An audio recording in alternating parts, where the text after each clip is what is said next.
大家好呀，我们是，哼哈二猪，我是哼哼。我是哈哈。今天我们要聊什么呀？今天我们聊的是到底什么是天命人？因为最近这个黑神话悟空上市在即，对吧？只剩下几天的时间了，所以说我们来讨论一下，到底是这个游戏的主题叫称之为什么是天命人嘛？所以我们在这里也讨论一下。我看到了，它那个预告是吧？预告的中文里面的那个标题是直面天命。对，所以这个看着还蛮吸引人的。那什么是天命人呀？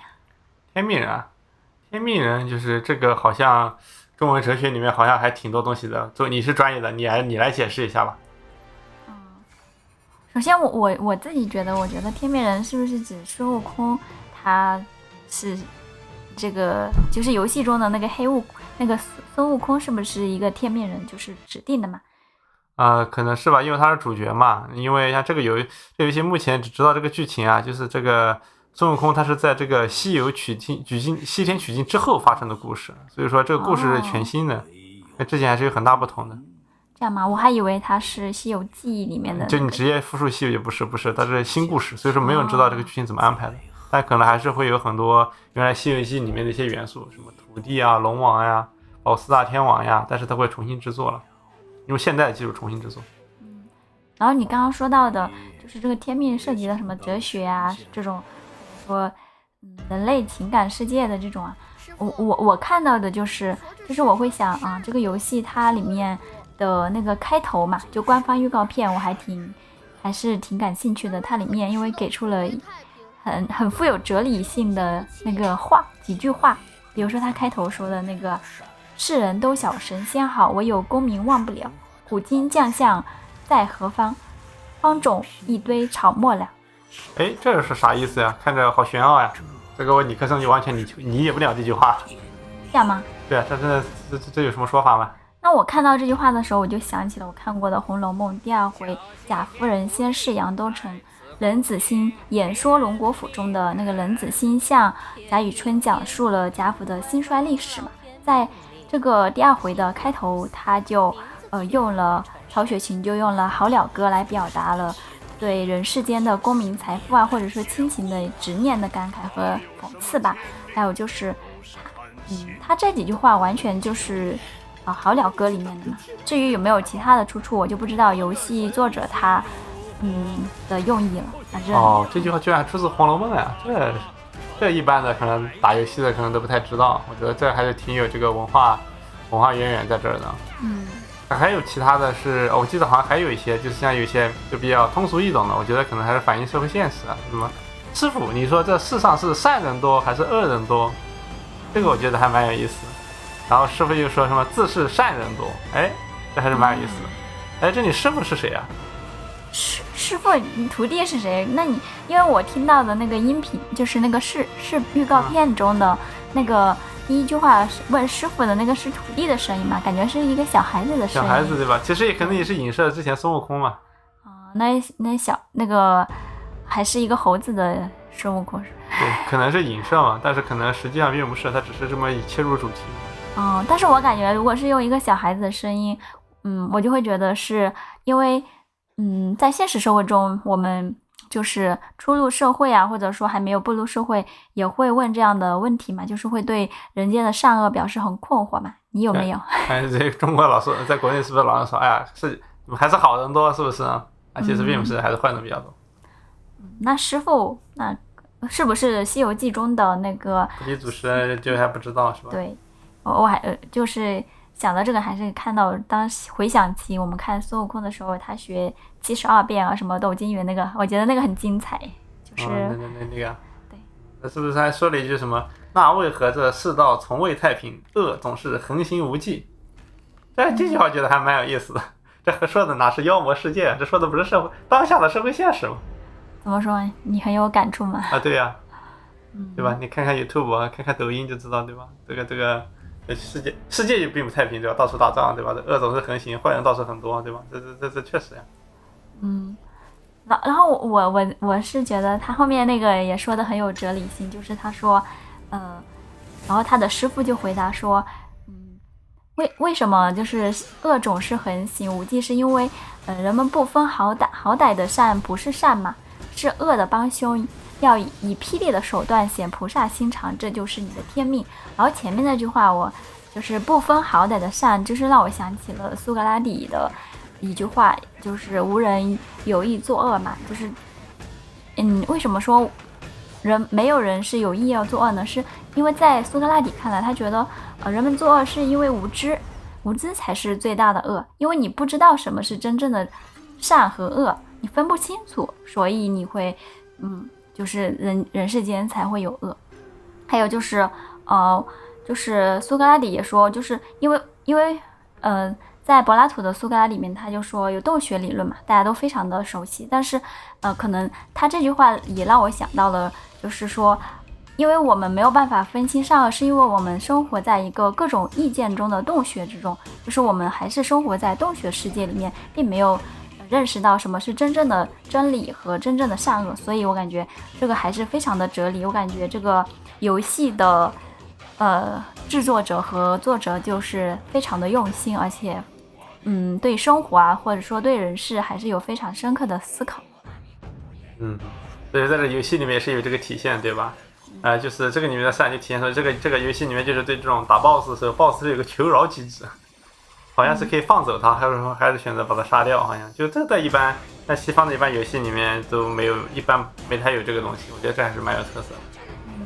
就是这一点还挺改观我对游戏的看法的，就是原来我觉得就是觉得游戏就是打杀是吧？就是没什么用，但是其实我感觉就是在现在的社会中，就是我们都感觉游戏也是一种就是让我们培养我们价值观、世界观的一个，还有什么正义观、善恶观的一个很好的途径嘛。我觉得这个游戏的价值其实还是远超我的想象。对，所以说称之为第九艺术。怎么说？为什么是第九艺术？是一种很高尚的艺术，新时代的艺术。之前前8大我也不知道是啥，反正第9大艺术就是游戏好。还有就是这个叫什么，这个天命哲学，我觉得在中国这边可能也是比较根深蒂固吧，就是一个也很有源远流长。比如说之前论语里面不是说过什么五十而知天命，对吧？这个我觉得还说到50的人可以明白这个宇宙啊、人生的一些规律啊，知道应该什么顺应天意而行。这个我觉得就是包括之前那个有个那个哪吒电影不说嘛，是吧？我命由我不由天，对吧？其实都是对天命的一种比较通俗的解释吧。一方面是对人生啊比较大方向上的这关于天命的一些东西，还有就是对于个人这个命运的，对吧？掌握在自己的手里面。但其实我也想到了，因为你说到《论语》嘛，但《周易》中它其实也有提到一些跟天命相关的嘛，就是大家都非常熟悉的，就是天行健，君子以自强不息；地势坤，君子以厚德载物这句话嘛。但其实它也表达了就是天命，就是人要顺应天命，然后积极进取。但是这里的其实可以看出人的命运，或者说跟自然法则，就是天命嘛、天道嘛，其实是有非常紧密的联系。就是感觉这个，所以就是它不仅表达着人世社会，它其实还跟宇宙呀、自然法则联系在一起。我觉得这个是不是就是什么是这里就这个游戏里面的善恶观，是不是就像这个哲学里面就是问是吧？什么是好人，什么是坏人？我感觉非常类似这种东西。但是这个好人跟坏人定义其实非常的复杂，并不是传统意义上的那种简单这么一个正负的一个判定啊。因为你要判断善恶，你肯定有一个标准嘛。对，这就复杂了，这个就是。这个善恶观还是挺复杂的，我感觉。我研究西方哲学里面的善恶观，刚刚我说到就是苏格拉底说的嘛，无知是最大的恶嘛。那你认识真理就是最大的善嘛，因为你能区分什么是真正的好和什么是真正的坏嘛。所以孙悟空可能就是在这个表面上在这游戏里面打杀，对吧？但是目前看到就是其他也出现了很多角色的刻画，就是什么蜘蛛精啊，包括一些叫什么这个龙王呀，还有这个四大天王呀，这可能这个故事可能要重新去叙述，可能就会把这个就是孙悟空这个天命就编织在这些故事线里面，对吧？我觉得这还是蛮吸引人的。因为这里涉及天命以及善恶观，其实他们都是相关的嘛。我记得在游戏的预告片里面，其他的妖怪什么龙王啊、蜘蛛精啊，他们就会对就是我记得有一句话，就是妖精说，那什么是没有什么是天命，其实都是人的贪心嘛，或者说就是都是贪心，他也没有说人，他说并没有什么所谓的天命，就是只是贪心而已。这样呀。就是你欲望，如果是在哲学语境中，应该是解释为欲望。我们从这个游戏这些预告片里面看到，对吧？这个游戏的玩法，对吧？是标准的这个角色扮演动作游戏啊，还是非常非常非常好看的。目前看它现在用的是虚幻的这个最新的这个引擎去做的，对吧？然后对吧？这个游戏里面还加入了像孙悟空经典这些什么隐身啊、变形啊，对吧？变成小蜜蜂，对吧？还可以获得别人的一些能力，对吧？还有经典的法术跟这个金箍棒，对吧？我觉得还是非常棒的。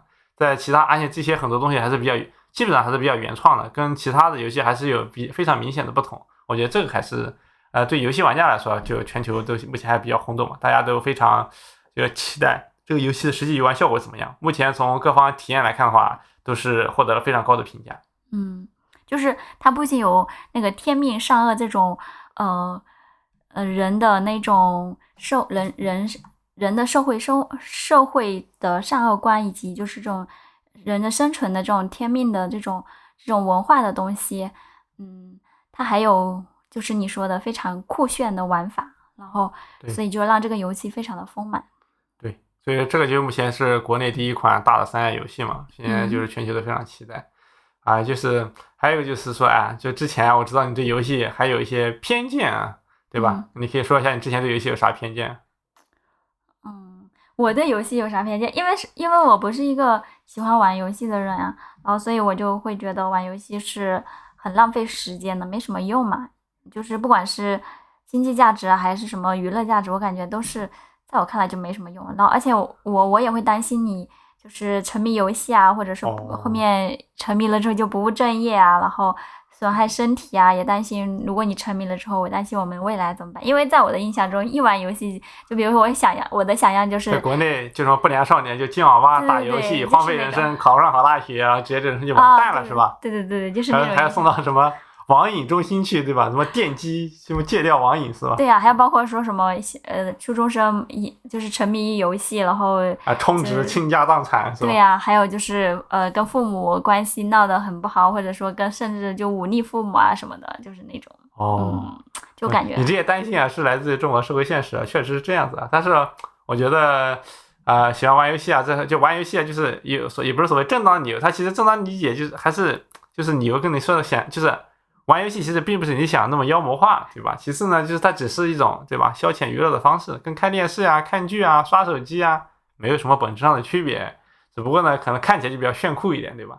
还有就是这个游戏带来的这个胜利感、成就感，对男生来说是个非常有吸引力的，对吧？其实不光对我，对吧？带你打了游戏之后，对吧？我们一起玩了一些叫什么那个双人成行，对吧？你也觉得这个游戏It Takes Two， 对吧？这也非常不错对吧？你开始体会到游戏还是蛮不错的，还挺好玩的，跟你想的可能不太一样，是吧？尤其是我觉得跟你一起玩，我觉得我体会到了你打游戏反应好快呀，我都还没有想清楚怎么打，然后你已经完全对，这是打游戏的好处，这些打游戏可以让你变聪明反应速度快，专注力提升。而且还有就是中国的这个游戏，中国是以网游为主，网游跟手游为主，它那个设计的目的就是让你沉迷，就是它跟目前像我们买包黑神话悟空这种是叫3A 游戏嘛，这种就是3A 动作游戏吧。这种游戏是买断制，就是你花一次钱，可能200-300块钱买下来之后，你只能自己一个玩，就是你不需要跟别人那个什么，就是跟别人就是说要小伙伴一起玩，这个是没有这个机制的。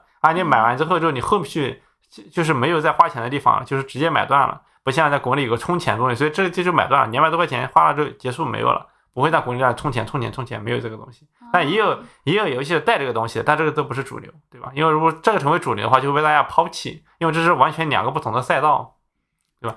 而且国内那种就是网游制作也是比较，其实说实话也是比较粗制滥造，也不是说粗制滥造吧，就它故事它以竞技性为主，而不就让你花更多时间，还有竞技性为主，然后很多人在一块玩。像这种单人游戏，像这个都是称为单机游戏嘛，所以说就很多你说那些问题其实并不太存在。那我很好奇，就是你玩游戏最吸引你的地方是什么？就是不同的，首先这个游戏里面有不同的这个游戏世界观嘛，对吧？其实像包括国内老是限制游戏的引进进口，对吧？它也会导致原因是什么？就是它里面还带有一些社会价值观，对吧？包括一些文化，对吧？这是各种全世界的文化，这不是只局限于一个地方，还有非常丰富的想象力，这东西都是人类智慧的结晶啊，对吧？你只要花一点点钱，对吧？甚至花一些钱就可以欣赏这些美景，对吧？又很漂亮，对吧？音乐做的也很好，对，还有非常棒的音乐，对吧？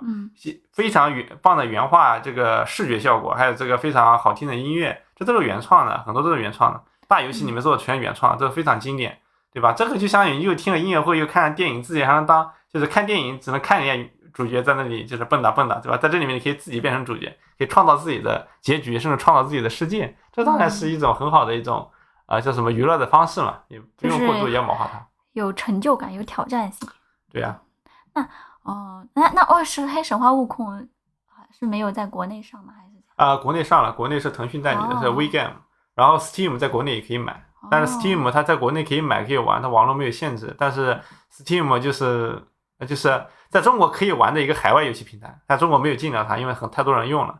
然后国内因为它是个中国游戏公司嘛，在国内就是被那个被腾讯直接垄断了，就是只能从腾讯那里买。但是大家如果有 PS5 的话，PS5 现在进中国之后，在 PS5 上是可以直接买的，没有限制。那我很好奇，这个价格是多少？200块钱，如果是典藏版我记得是200块钱吧，然后是典藏版好像有250多吧，不，应该我记不清了，反正200-300块钱吧，不是很贵。它这个价钱是非常不高的，非常高，非常低，在首发这个价格是很低的，在全球来看。大制作，那它的量需要很多才能就是回本呀？目前这个已经回本了，这个就1天就回本了。东西游戏还是整个 IT 行业里面最挣钱的，可能就是游戏行业了。这是为什么那么多游戏公司，因为很多人玩，而且大家也愿意在上面花钱，而且这个行业肯定比你想象的大很多。就在你给我就是科普一下，以及带我玩一些游戏啊，给我看一些游戏讲解视频中，我觉得我还是挺能理解你玩游戏，还有就是你想象不到，就是这是个这么大的产业，里面有这么多东西，对吧？当然里面包括，因为我自己本身职业是工程师嘛，在工程师我可以从我的角度上去对这个游戏有很多看法呀、想法呀，包括一些从代码层次上一些东西都可以有自己，就是每个人的看对自己不同的角度的理解的，对吧？游玩只是爽归爽，对吧？还是有专业角度，还是有不同的理解的。当然。因为作为老婆，就是你要是玩游戏的时候太过于专注嘛，就会忽视说减少我们的互动时间。我觉得建议给各位就是爱打游戏的同学，对吧？大家希望就是如果你有女朋友或者伴侣或者是老婆，对吧？就多花一些时间陪他们，对吧？除了陪你一块玩之外，还多花一些时间去运动，对吧？如果他们感受到你的陪伴、你的爱，对吧？就会还是愿意让你自己去花点时间去玩一些游戏，其实没有太多。但是生活嘛。不可能生活只有游戏，对吧？对，就是因为女生上一期节目我们不是说到了嘛，女生有生理周期嘛，就可能在特殊时期的时候，或者说某些时间段，她其实也不需要你老是陪着她，每个人都有需要独立的空间嘛。对，其实只要你能掌握这个周期规律，然后选一些适当的时机，多和自己的老婆啊、女朋友啊互动，其实就够了，不是说你要每天回不让你的，就是适当多花一些时间在伴侣身上，然后剩下的，比如说在他特别虚弱的时候，自己去偷偷打游戏，其实也没什么。你是不是特别喜欢早上起来打游戏？现在还可以，之前不行，之前喜欢睡懒觉。所以说，你总结一下，你是如何带我一步步入了坑，然后从反对你打游戏到首先找个好玩游戏，带着女朋友和老婆一块玩的，玩上之后然后就跟她说，越说越多，对吧？让她多接触一些比较优秀的游戏，比如说遇到黑神话悟空这种，然后呢，他让他去一路追，就跟追剧一样嘛，对吧？他就觉得很感兴趣，他又不知道，他就得一路去了解，然后就会了解这个产业，然后最后对他感兴趣，然后就会变成一样爱打游戏的人，就特别好。都是套路啊，对，也是一种套路吧。好，今天我们的节目就做到这里了，希望大家点赞、评论、关注、点亮小铃铛。大家有什么问题可以在下面给我们留言哦，或者说有什么要分享的，可以在下面留言。那就这样，拜拜。拜拜。